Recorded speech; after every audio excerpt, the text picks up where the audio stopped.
What's going on, everybody? Welcome to the Canadian Football Fantasy Fix. I'm Ryan Coop here with your Week 8 CFL Fantasy Recap. 3 games on the schedule in Week 8. Some great fantasy performances, and as always, some disappointments. I'll go through them all here today. Quick programming note before I get into it. First game of week number 9 comes on Tuesday this week between the Edmonton Elks and the Ottawa Red Blacks, so you'll need to make sure you get part of your lineup in by then if you want any of those players. I will have all of your positional previews out on Monday. I'll also have, throughout the day, a depth chart update for that game out either late Monday evening or early on Tuesday, so stay tuned for that. Then we have 1 game Friday and 2 on Saturday, so I'll have depth chart updates on Thursday and Friday for both those days as well to get you all set for setting your lineups for week number 9. But first, let's take a dive back into week number 8 and close the book on that one before moving forward. Let's take a look at how the quarterbacks did first of all. Here's how they all performed this week. None of them putting up the 2.5 points per $1,000 that I use as a metric for full value. A couple big performances though. Vernon Adams Jr. putting up 23.1 for the Alouettes in their loss to Toronto. Cody Fajardo with 22.4. Michael Riley above 20 again with 20.1. McLeod Bethel Thompson getting the start with Nick Arbuckle out of the lineup.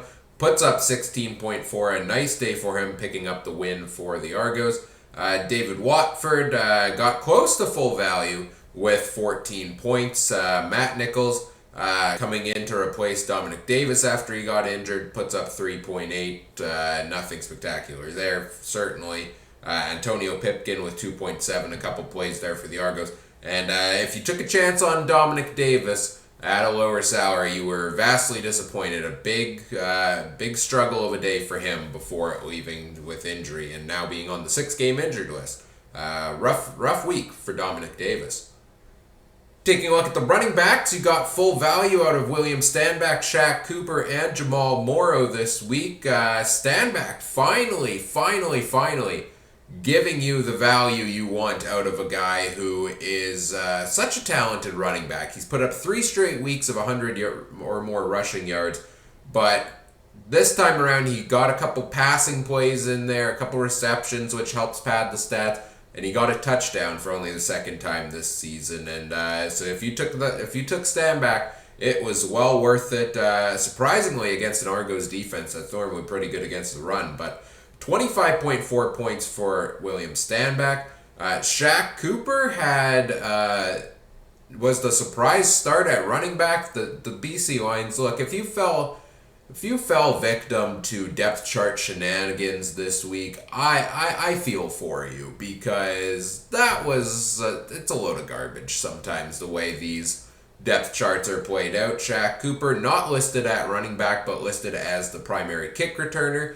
Returns 0 kicks but gets the majority of the reps as starting running back, whereas James Butler, who was the listed running back, did not. So I wouldn't be surprised if not too many people took Shaq Cooper. He didn't get anything going in the run game. I think he had -1 rushing yards, but he had 7 catches, which really helped pad the stats, give him 16.7 points in this game. If you took Timothy Flanders, you got close to full value there, 10.2. William Powell not getting the same workload as he did the past couple of weeks. He falls back down just 8.7. Decent day for DJ Foster, but not full value there at 8.4. Jamal Morrow, good day on the returns for the Riders, puts up 7.8 points.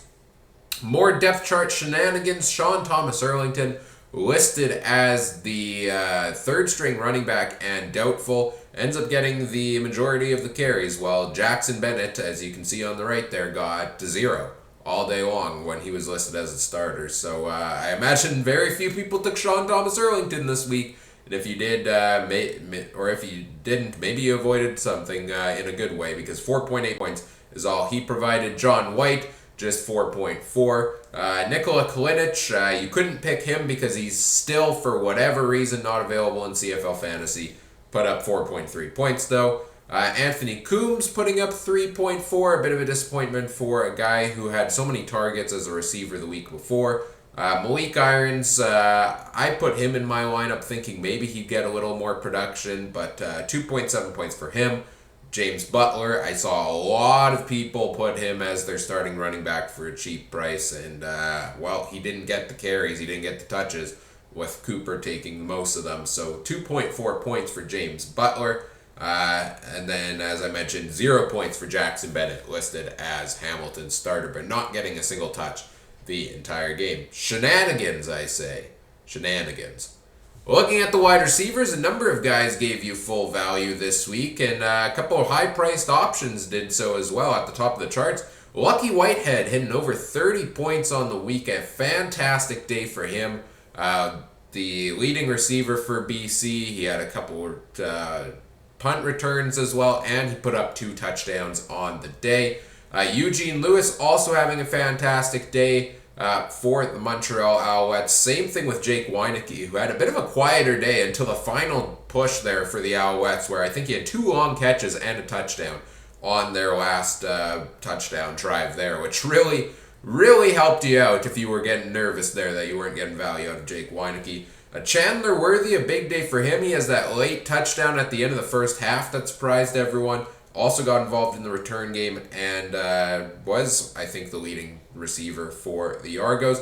Devontae Dedmon putting up full value once again. A huge day, over 250 return yards for him. He gets the touchdown as well and gets involved in some offensive plays. Ricardo Lewis picks up his first CFL touchdown and puts up 18.1 points. Curley Gittins Jr., another decent day. I think he got a touchdown in there as well. He seems to... I think that's his 3rd one on the year, so quietly having a decent season there, Curley Gittins Jr. Damien Jean-Pierre, a last-minute addition to the Argos lineup with Eric Rogers not being ready to go due to injury. They made the switch on game day, and Jean-Pierre came in and had himself a nice game in his second game with the Argos. Stephen Dunbar Jr. picked up the touchdown for the Ticats, 12.7 there. Braden Lenius, a nice day at 12.6. Those are your guys who put up full value. Looking at the rest of the wide receiver crop, Quan Bray, first game back in the lineup. Not a bad game for him, 12.6 points, but at around a $6,000 to $7,000 salary. Not quite what you needed. Kyron Moore, 9.8. BJ Cunningham, 8.8. Javon Katoy, 8.6. Tim White, 7.8. Finally, I think the first time in 4 weeks that Tim White not giving you full value, but 7.8 is still not bad for around $4,000 salary, I would say. If you took Brian Burnham, a vastly disappointing day at his price point. He's had a couple weeks in a row where he's been hovering around that 1 point per $1,000 or even less range. Which is definitely not what you want if you're spending a lot of salary on him. But I think he is injured. He's been questionable on the depth chart the past few weeks. And you can see he was struggling a little bit in that game. Jalen Acklin still not getting a ton going, 6.4 points. Keon Schaefer-Baker, after big week the game before, not putting up quite the value this week at 5.9 points. Taking a look at the rest of the field, a couple... receivers here. Ryan Davis, 5.7 points. Nate Bahar, nope, I have the wrong team beside him. That should say Ottawa. That should not say Hamilton. Nate Bahar does play for the Red Blacks. He played against Hamilton this week, put up 5.4 points. Pretty consistent for Nate Bahar, getting a good number of targets every single week, but nothing going in that passing game for Ottawa this week. That's why you see RJ Harris there at 4.5 points as well. A couple Montreal Alouettes, a return man, Rashad Ross with 4.7, Keon Julian Grant with 3.8. Keon Hatcher, not quite providing the value as a value pick this week like he did the past 2 at 3.7. A couple disappointing days for some Argos receivers. 3.2 points out of Ricky Collins Jr., 1.9 out of DeVaris Daniels.